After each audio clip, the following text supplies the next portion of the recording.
is, which is actually more impressive than I thought it was going to be. Green one might not be as good at mileage as we thought. Hey guys, welcome back to the channel. So you saw in the thumbnail there, we're doing a bit of a, we'll say, fuel mileage test. So I thought it'd be interesting, now that we're kind of got our green truck back in sort of factory looking shape, to take some time and run it against the 2014 and see which truck's got better fuel mileage. So the other truck is parked, my assistant coming back there, but the other truck's back there. And just a couple spec differences between the trucks. You know, this is a 98, last year of the generation. The 2014 is the first year of the well, 2 generations that back, I guess. So 16 years difference or so. And you know, what kind of difference does that make when you look at, you know, 350 Vortec V8 versus Ecotec 3 6.2 liter. So I've cleaned out the trucks. We've got the box as empty as it could be. The other truck, we're going to pull the tonneau cover off before we take it. So that gives us about the best representation. We want the trucks to be as close to factory weight, I guess, as possible. This one's obviously more beat up than the new one. The tires, these ones probably are slightly better shape than the other truck, but I think they're probably pretty close as far as wear and tear goes. So that's going to give us a bit of an idea what rolling resistance we got. This one's got 16-inch wheels versus the 20s on the 2014, so that's going to probably help the 2014 a little bit. But this is going to be an interesting comparison, because I've always wondered, you know, do new trucks really get that good of fuel mileage versus the old truck? So we're going to find out. We're going to do a 100-kilometer test loop. I'm going to drive the truck 50K. We're going to drive it back 50K. This isn't a 100-mile loop, which probably be more accurate, but easier on the math, we do 100 kilometers, and then we're going to figure out what it is in liters per 100K, and I'm going to figure it out in miles per gallon, so that you kind of know what the difference is. So if we got a Canadian perspective and American perspective, the trucks are virtually the same. So yeah, let's get this one fueled up and hit the road. What do we almost go to? We're going to use the exact same pump when we come back, just in case there's some differences in the measurements. Card expired. I'm gonna run home for a sec.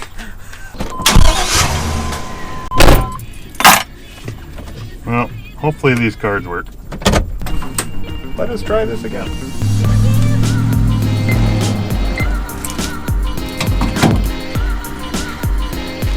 Okay, so as soon as it clicks, we're gonna hold it for 30 seconds, and then we're gonna refill it till it clicks again. That way we're getting a fairly accurate representation of how much fuel we're actually getting in the truck as we can get it filled.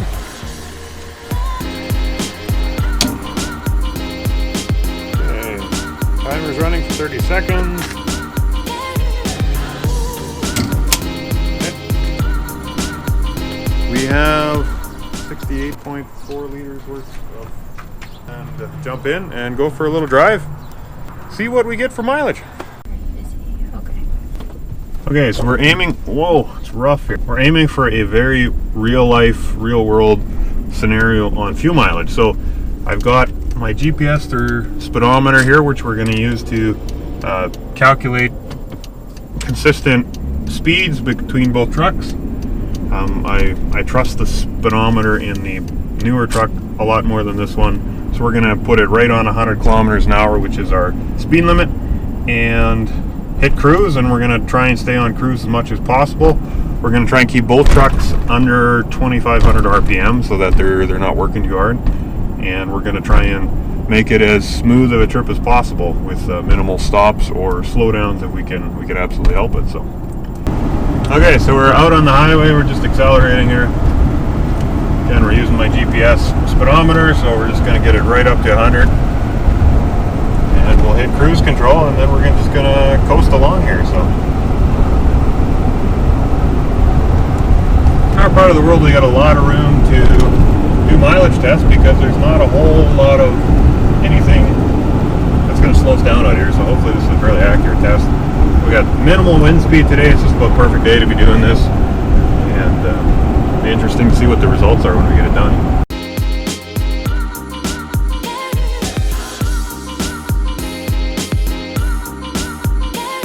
Okay, just coming up on our turn here.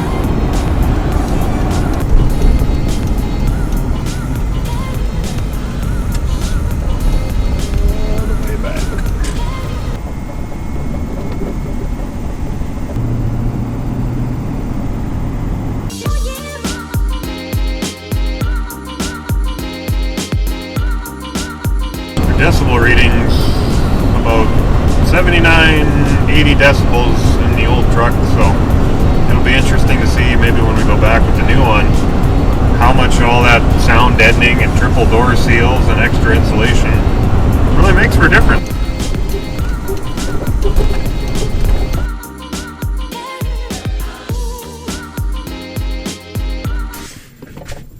We made it back.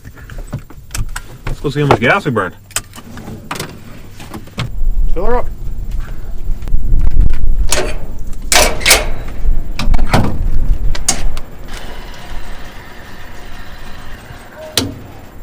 Okay, waiting 30 seconds. Okay, right there. We've used 11.989. 989.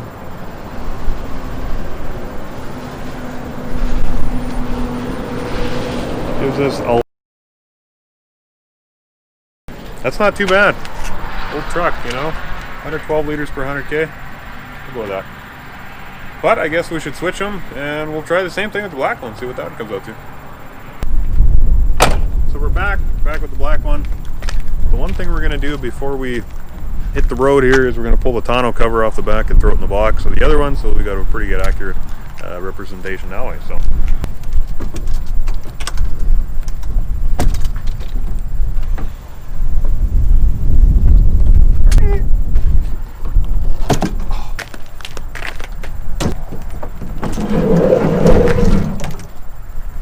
Okay, guess we'll take the other one for a drive.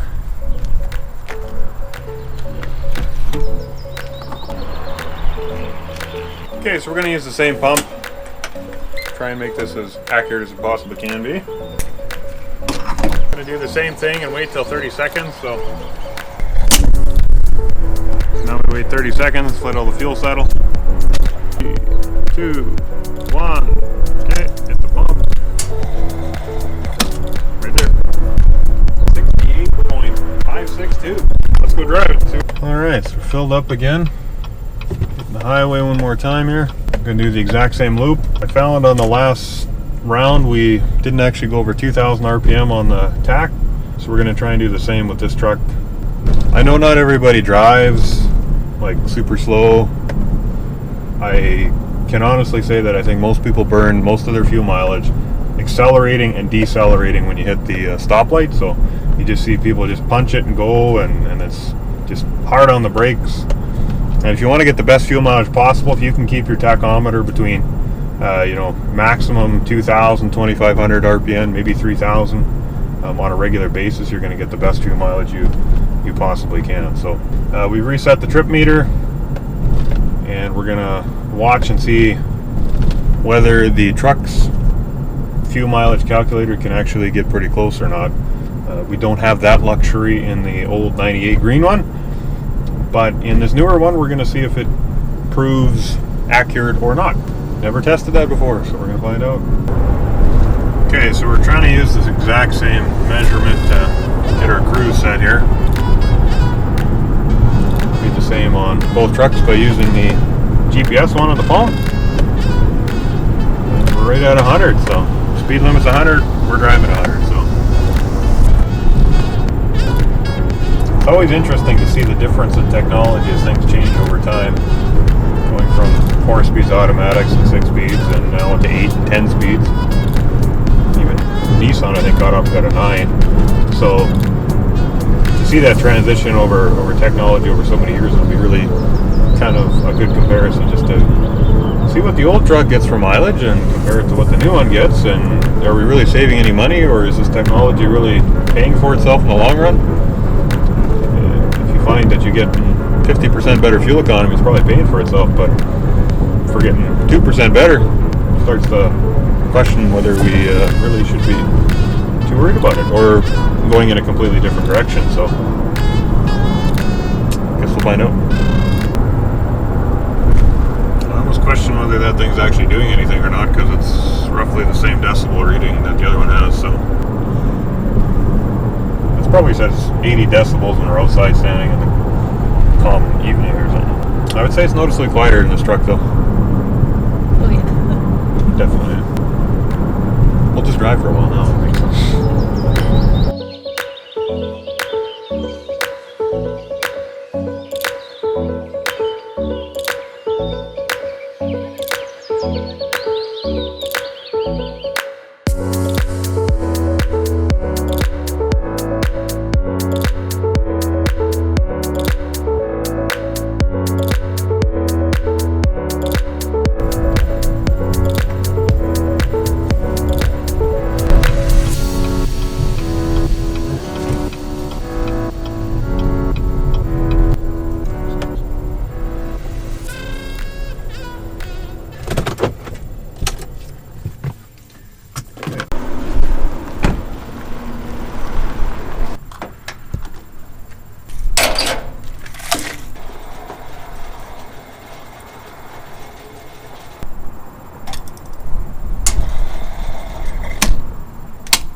Okay.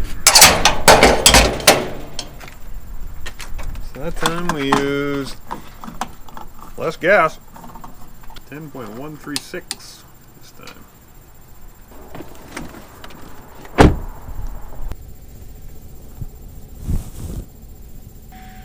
Okay, so I did the calculation, and apparently my truck's mileage calculator isn't as good as what it actually was. Something's not accurate there. We ended up with 10.3, 10.29 on the black truck, and I'll just do the calculation on the green truck one more time. And the green truck ended up using 12.2, basically 12.17 liters per 100k. So we end up with about 15% better fuel economy from the black one. So over the course of a lifetime, yeah, for every 1,000 kilometers you should save about 150 liters worth of fuel in driving the newer truck versus the older truck. So it's about 150 bucks every 1,000 kilometers or so that you save. So is that worth all the technology that comes in a new truck? Just be aware that the green truck has just about 410,000 kilometers, and this one has 147,000. So plus it's got an extra 200 horsepower than that truck would have from the factory. So there's a lot of different specifics that come in place whether it's worth it or not. But it is really interesting to make a comparison when you're looking at, you know, lifetime costs of a vehicle versus, you know, do I buy a new one? Do I keep driving the old one? Does it really make any difference? All of this technology that they put in there. This engine is 2 generations newer than that last truck. It's got cylinder deactivation, it's got variable valve timing, it's got direct injection, and it's got a, in the long run, it knows a lot better how to get the put the mileage to.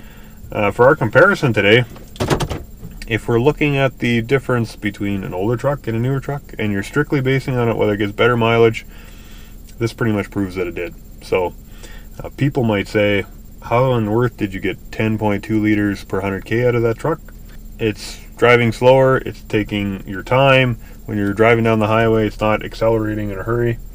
And just generally being cautious about how you're moving down the road. So often fuel mileage is more based on how we drive versus what we drive. So I think this proves it. If you wanted to drive a truck and you're like, I don't want to drive an EcoBoost because they're not that great on gas, and they probably aren't. 10.2 liters out of a 6.2 liter engine that's got 420 horse or whatever it is. I mean, you can't beat that kind of specs anyway. So does it mean that you don't want to drive something else? Do you like new technology? That's up to you. Pick what you like. For me, V8 power is still worth the dependability and the reliability and even the efficiency that you can not compare with any other thing that you drive on the road. So anyway, hope you guys enjoyed this video. Hope this is kind of educational for you. Whether you think that my test is not scientific enough because we're not going 75 miles an hour, that's up to you. You pick. I'd be curious to know what you guys are getting for mileage out of your trucks. What's an LS based truck get? What can you get driving that speed in an EcoBoost? I'm sure it would be better. What can you get out of an Eco Diesel? Anything like that. Interesting to make those comparisons. And the more information we share together, the more we can make wise decisions when we're buying new vehicles and making decisions down the road. So anyway, take care, guys.